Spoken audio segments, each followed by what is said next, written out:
It covers a steady pain. Because the stronger love of the soul.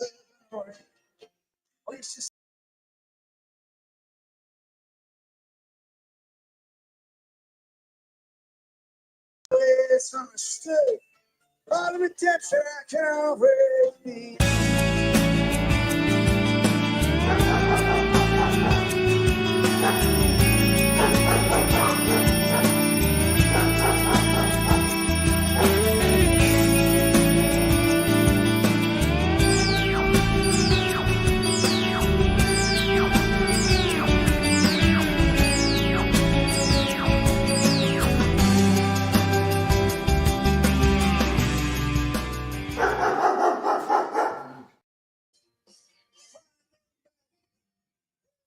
How come I can't get me on here? I'm trying to remove. No, it's right here. Yeah, I'll be right there, guys. I'm trying video backgrounds and I supported. Where's should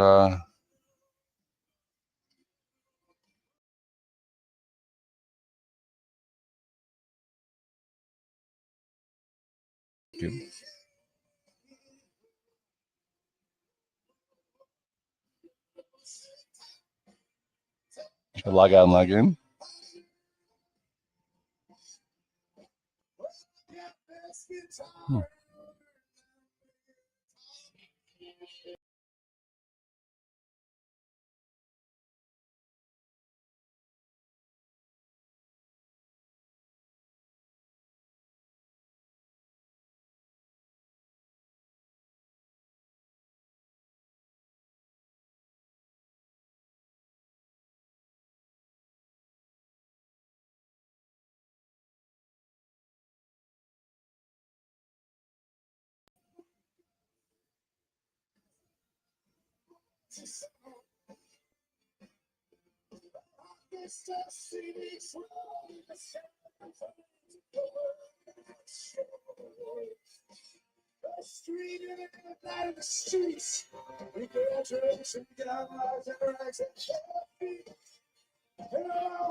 Why is it still here?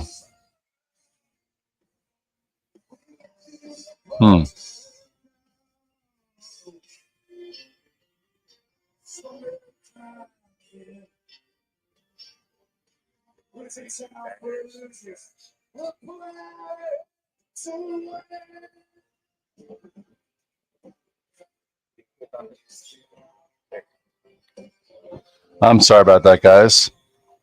Let's go. Let's just see how I'm doing here. Can you guys see me? Can you see the chart of the spies? It's 6:34. It's June 30th. Let's see if we go to comments. Yes, Kenneth says yes. Here we go. We can hear you, but can't see you. How about now? Can you see me now? All right. I'm sorry, guys. Hopefully this isn't indicative of the week. No, not a big deal. It's just technology. It doesn't mean your trades are going to be wrong. It doesn't mean the gods are against us. All it means is we just had to adjust the morning, whatever it was. So anyway, good morning, guys. My name is Scott Redler. I'm the Chief Strategic Officer of T3 Live, and I'm the founder of Red Dog Mindset. This is the 630 Club. We've been doing this since the pandemic in 2020. It's already 2025. Doesn't time go by when you're having fun? Is anyone having fun out there? Actually, I think the Alpha team's having some fun. You guys are having some fun. I remember last week at this time, it looked like the market was shaky. It looked like we could correct a bit, and then all of a sudden, the spies and the Qs held the 21-day, took back the 8-day, and then setups just started to show their face everywhere, right? You look at the chart here, sometimes you want to just look at the charts and focus on things you can control. And if you remember, it was 1 week ago that it looked like, we're getting faulty and going to lose the 8-day. And then what did we do? We did a red dog reversal right around the 21-day, took back the 8-day, had a gap up, held it, and all of a sudden, boom, 615 plus in the spies. Actually, more than that.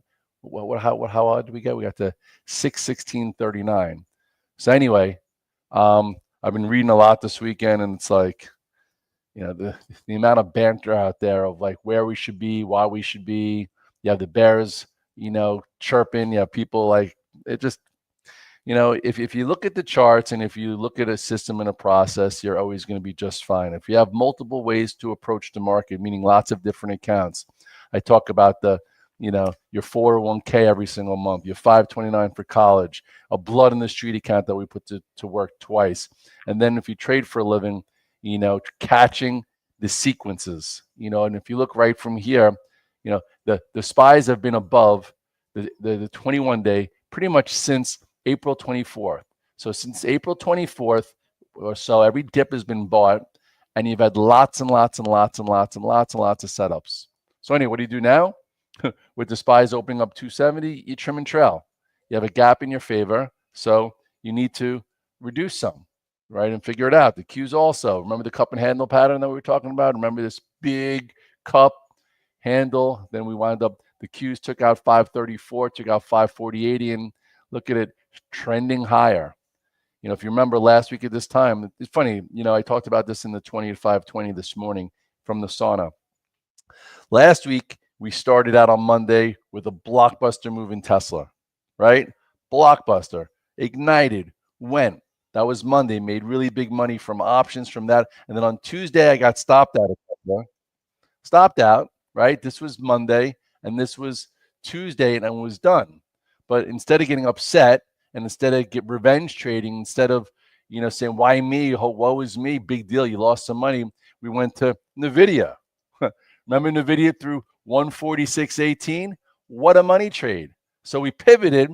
Tesla wasn't working anymore, so we went with Nvidia, and Nvidia was a rock star. And I'm still in some Nvidia, and I'm going to be selling some Nvidia. I don't know what my options are in here yet, but this is the alpha team. They get to watch everything. I don't have a whole lot on, but you got 1, 2, 3, 4, 5, 6, 7, 8, 9, 10 longs, all different ones, and we're moving and grooving. Unfortunately, I took my meta options off. Meta's looking pretty good, but anyway, that was remember everyone was like pulling their hair out. I remember being on Spaces. I was talking to a few of the young guys, and I'm like, you know what? Let's just take a step back. Why take a step back? Because a lot of things were getting to the 21 day, and here we were with Nvidia at the 8 day, showing relative strength, and then it got through 146.18, and boom, that's your money trade. Now it's a manage, right? And then on Wednesday, we started talking about Amazon and Google. I even on Wednesday said, I think Amazon's going to be 222 to 225 by next week, meaning today. And look what Amazon did. It happened Friday. So again, wasn't crying that Tesla wasn't working, made great money on Nvidia. And then all of a sudden, I'm like, Amazon, should play some catch up. It poking its head above 216. Seems like it's on its way to 222 or 228. And boom, this morning, where's Amazon? Amazon with a big rebalance up $1.25 right here at 224.40. Trim and trail. It was a great power play. Also, Google, a different type of play, a catch-up play, because Google's been kind of crappy this whole year. But anyway, it held the trend line. So right in here, we were buying the 172s and the 177s. And I'm like, we could at least see 180 or more.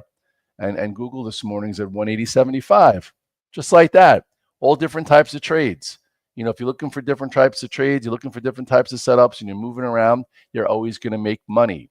If you're trying to listen to the idiots on TV that are trying to call a top, or everyone is trying to be too cute, or whatever the hell they're trying to do, it's going to get you nowhere. John Boston, Scott, I took your advice in April and bought SPY calls 2 days before the big 10%. Nice. That's a good hold, John. Anyway, and then you had things like other off the bean path. Remember Dash? Been talking about Dash literally since 144. Look at this at highs. I tried to even give you guys your, the weekly chart to show you the cup and handle. Look at this beautiful cup and handle. When it was a 144, I'm like, guys, I think this thing's going to 225 to 250. That was here. And then we managed the trade all the way up into the zone. Congratulations if you're still there. What a friggin' move. Dash, I never trade Dash once a year ago. That's when you bring new stocks into your go-to list. There's new stocks that happen.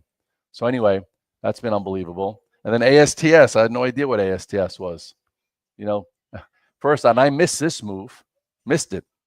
Guys made a fortune. I started playing it in here, thinking it was going to go here. Go here. No, go here. No. And then guess what? It went. And then, and now it's actually in the middle of consolidating. I would watch it this week. They converted their debt into equity so they could sell it up here. So that's been an overhang, but it's been a bunch of days. I do think at some point it takes out this 54, and some guys are thinking 80, $90 on this stock, but it might take time. You have no idea. Still letting the 8-day catch up, but it's something different. Yeah, Hood has been sick, Patrick. Hood became a go-to name again in our community for the last bunch of months right here when it took out 51.30. It too. But if you just look at the concept, right? When you're above the 8 and 21 day, you try and have it as a swing trade. You try and use a tier system. You try and buy dips, play through areas, sell some strength, etc. And Hood's been absolutely, incredible. I've caught a few trades. I'm not going to lie and say like I made gazillions in this thing. I haven't. I just put it on my note and I let other people make good money there. So it's all good. Yeah, I just had options on IREN and cores. The miners are doing better. I think this IBIT is looking good too. Like I feel like Bitcoin's gonna have another move. It's nice and tight here, so I think you could still buy IBIT, and then at some point it takes out this spot of 61.52 and then 63.70. If that's the case, you'll probably see Mister do better. Mister's been a pain in the butt, but anyway, a little topping tail on Friday. Yeah, so some stocks are a pain in the butt. AVGO has been great. SoFi has been great. You name it. You bought Dash also. So John Boston, you owe me a lunch. No, I'm kidding. You don't owe me anything. Will Apple? That's the question. Will Apple wake up this week? I don't know. All I know is look how tight Apple is. It's very tight. I haven't traded it much this year at all. And people used to call me the Apple trader. They did. And then they called me the NVIDIA trader. And then they called me the Tesla trader. So if you follow the trend, I trade what's acting the best and making higher lows and higher highs and has momentum. But anyway, Apple's very, very tight. I don't know what it's going to take. Maybe some new flows for the month or for the quarter. It's a little under owned now, actually. But I bought some options on Friday. First time buying options. I think I bought the 205s. I'm not sure where the options are in here yet. And we'll see. If you paid strength any time in the last few months, you're really upset about Apple. But I would say, what's this little high here? This is 203.66. So if Apple gets above 203.50 or 203, 66, I hate the 66, maybe it wakes up. But I wouldn't hyper focus on it. So that's why I bought some calls just in case. And if it goes, then they'll pass the baton to them. Bull has been annoying, Vasu. If I had $1 for every time somebody told me to buy Bull and look at Bull, I'd have a lot of dollars and I'd be a lot frustrated. So Bull's a pain in the butt, but it's still hanging around. It can't be your one focus. It could be something. It had a big move, which excited a lot of people. So people are expecting it to do something. A lot of people love the platform. Just don't over focus on it. I think at some point it wakes up a little bit, but you can't hyper focus on names like this. My biotech play is doing well. SLS. All right. ONDS. Let's see. All right, up 15 cents. That's a small little drone play. Nice chart. I know Jake's been all over this for a long time. Looks good. I think UMAC, could wake up also. This is the Trump play. This is Trump Juniors. I'd watch this too. Maybe it gets back towards 1070 or so. I like this. RDW is one of the institutional favorites out there. It's a little bit more higher quality, but I do think at some point this gets above 1750, fills this gap. It looked really good and then did a money raise. So Redwire Corporation is supposed to be one of the ones that, have longevity. So I hear you. There's a lot of little things out there, a lot. Blair, yes, Amazon. Amazon was fantastic. Finally, right? Were you at Jeff's new wedding? But here it's a little harder, It's got room to 228, but really the timely trade was right here. The money trade was right when it poked its head above 216. And now you have to trim and trail it. We already went over that. I think SMCI is, a little annoying stock, but I think it could work its way up towards 56-ish. That was my target from last week. Kind of did that money raise in the middle and kind of threw everybody off, but still you could have went back after it at 44-ish. OS OneStream Financial AI has some big customers. Okay. Serve. I haven't looked at Serve in a while. What does that look like? Yeah, if the little ones start to get going, maybe this looks fair, but again, it can't be a hyper focus. It needs to just something like part of the system there. Let's see what else, what else, what else, what else.